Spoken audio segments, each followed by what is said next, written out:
August, beautiful month of where we get to recognize our patterns. So this month is actually a very interesting. It's becoming your future self. It is letting go of the stories of what held you back. And when I say letting go of the stories, that means you're not telling that story to anybody anymore. That means you have completely put it aside. We have to understand what it means letting go of the past. If you keep telling the story of the past, you're reinforcing it to live. You're feeding it with your energy field by constantly telling the story to somebody.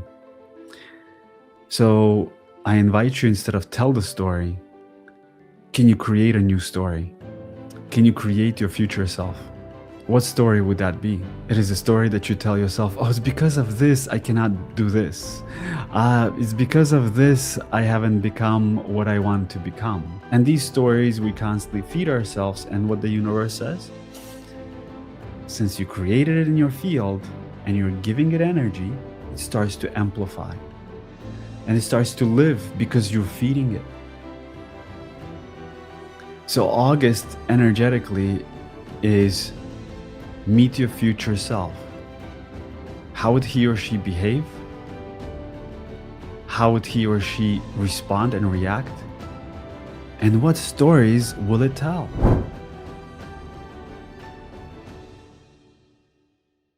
August is a beautiful month of where we get to recognize our patterns. So this month is actually a very interesting. It's becoming your future self. It is letting go of the stories of what held you back. And when I say letting go of the stories, that means you're not telling that story to anybody anymore. That means you have completely put it aside. We have to understand what it means letting go of the past. If you keep telling the story of the past, you're reinforcing it to live. You're feeding it with your energy field by constantly telling the story to somebody. So I invite you, instead of tell the story, can you create a new story? Can you create your future self?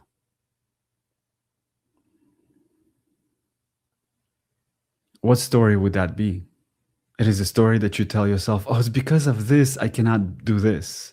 It's because of this I haven't become what I want to become. It's because of her or him is preventing me from becoming this and that. And these stories we constantly feed ourselves, and what the universe says, since you created it in your field and you're giving it energy, it starts to amplify and it starts to live because you're feeding it. So August energetically is meet your future self. How would he or she behave? How would he or she respond and react? And what stories will it tell?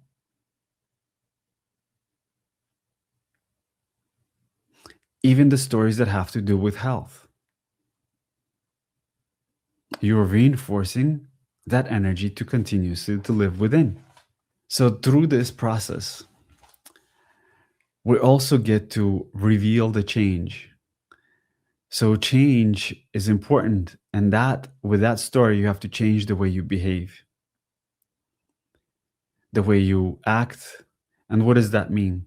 So if you change your story, how do you behave now? How do you respond? How do you act? What does your future self do? How does your future self behave? What kind of a job does it have? How does it respond to its partners? How does it behave with friends and family? And that future self starts becoming closer and closer because the timeline now starts to merge.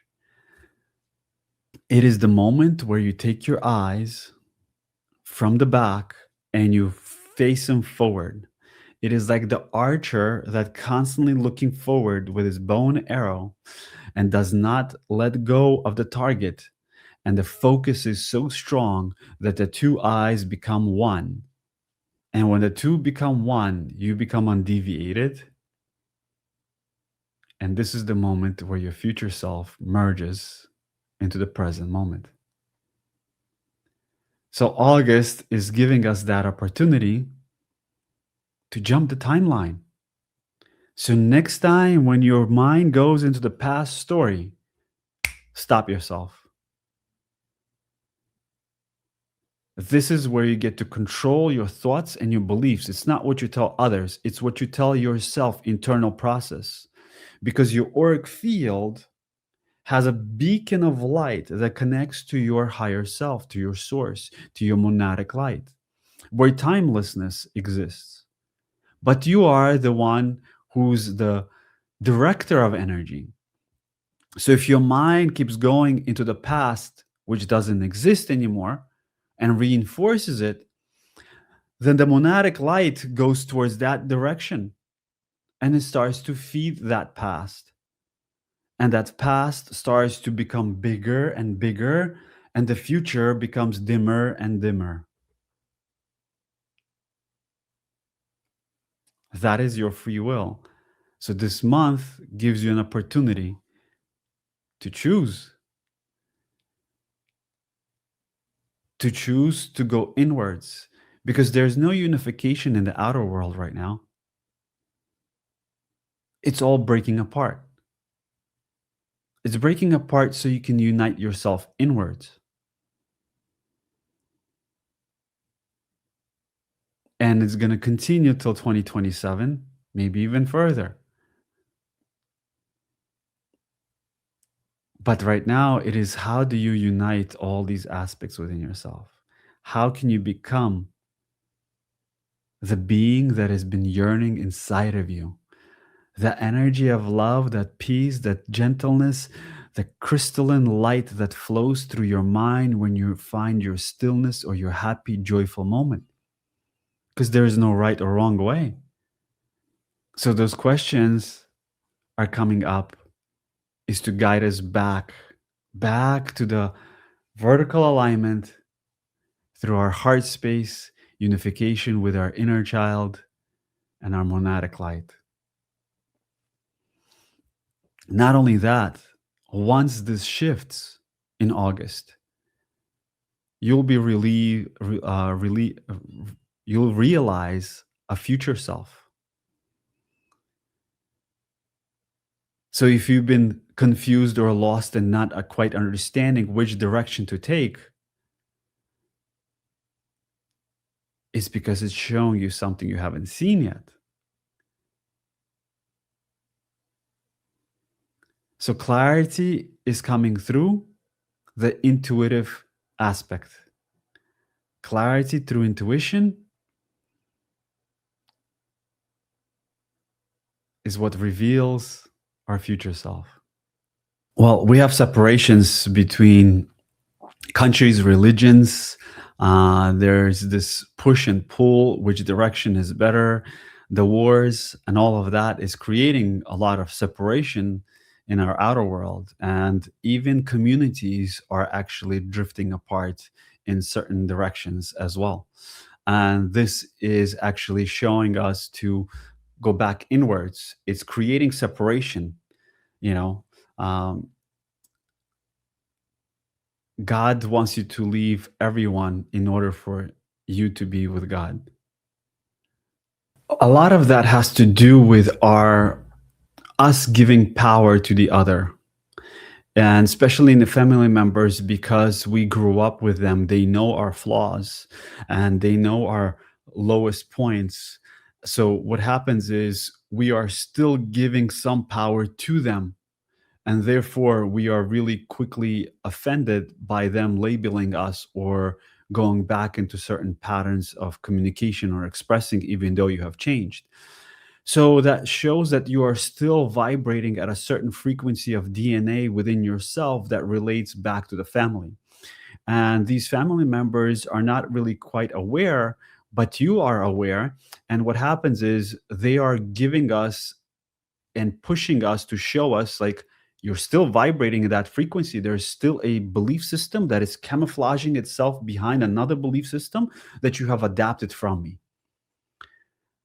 from the family. So it's like, okay, wait a minute. I'm not going to get emotional about this. I'm going to try to change them.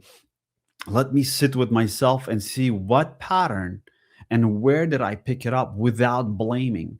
Because once we start to do it without blaming, then now you're able to kind of fully separate from that DNA and create a new cocoon of light for yourself. So it is very important to do that without the blame or the pushing away. You can separate yourself in order to recognize that, but this is family, so you always come back to that to see if you have fully shifted.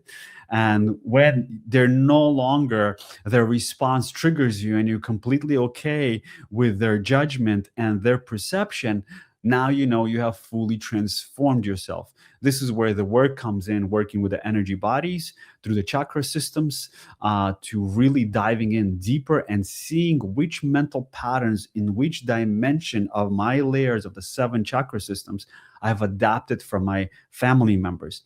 And through that process, you'll be able to create your own being where you liberate yourself and you have a vertical connection to your source.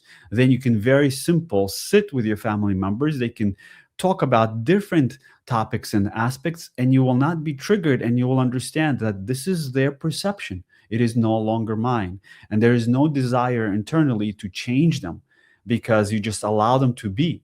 And the reason we want to change them is because we want to change ourselves, because we came from that. So from what we have come, we must release. And once we release that, then you can sit in it completely okay, and not be triggered because you are no longer having energetic connections, mental connections, and emotional connections with those particular belief systems and emotions that were developed in the family. This is one of the most powerful and greatest things you can do, is to visit your family to see what really triggers you, because this is what you came from. This is what you were derived from, that DNA. And there's more work in this involved, because what you're doing is you're working on the physical DNA of your family members, but then at the same time you have your soul DNA, so the triple helix DNA. So you have to be able to work linear and vertical, and you have to move between the two dimensions to have a full completion of like a perfect intersection of these energies where they meet as one. Because the past lives, okay, the causal body experiences different timelines, and your mother or father or family member could have been your brother or sister, or a partner, or vice versa, all these relationships in another different dimension. So in this dimension, they said they came here to support you to become your best spiritual self.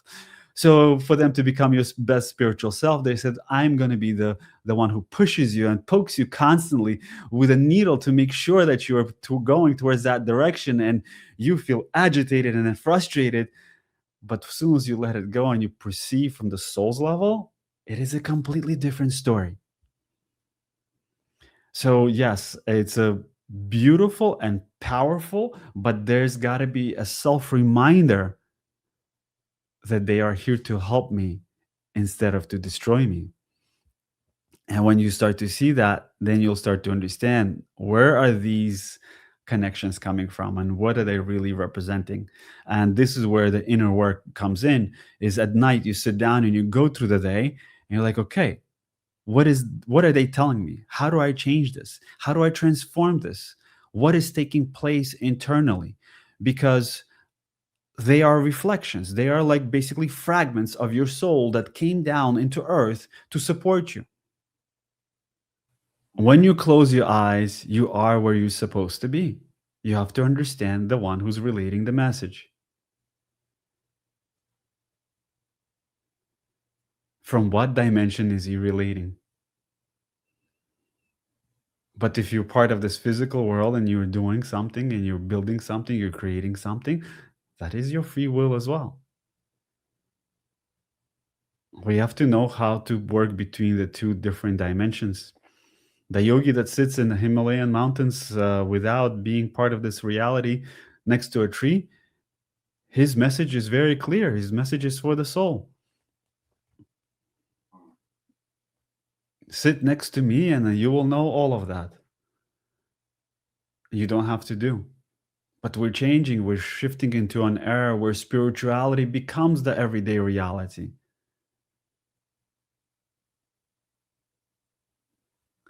So the confusion can take place in the mind, but the body does not feel that way.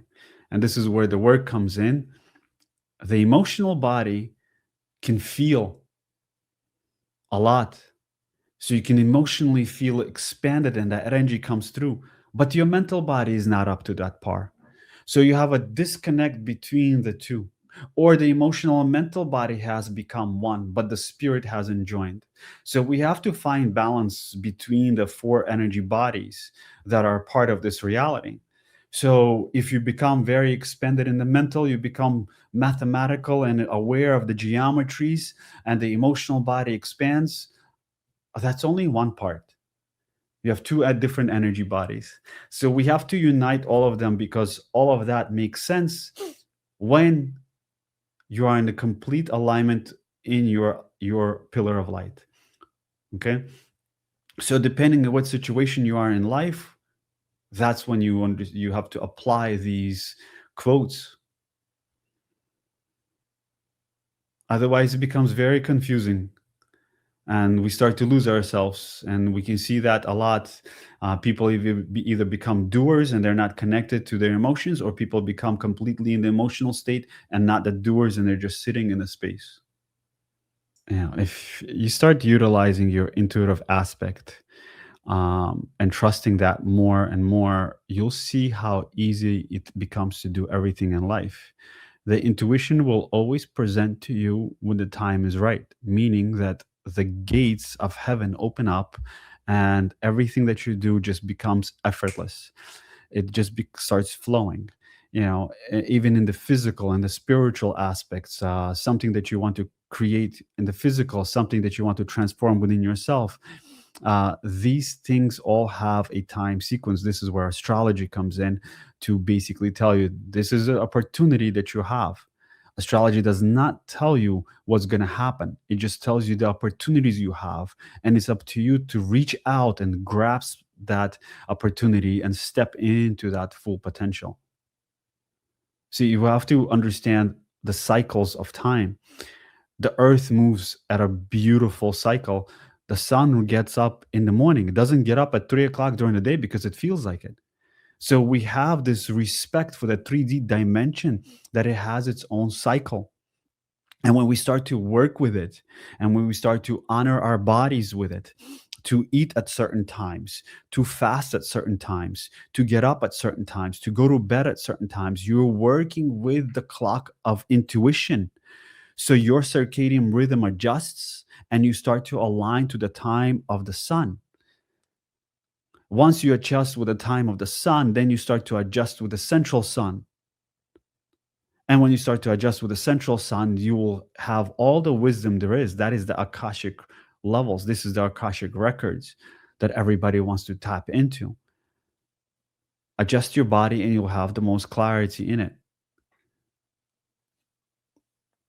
But we like to have dinner at 9 p.m., go out and have a few drinks, and we say, this is human, this is who we are. No, this is what we were been programmed to.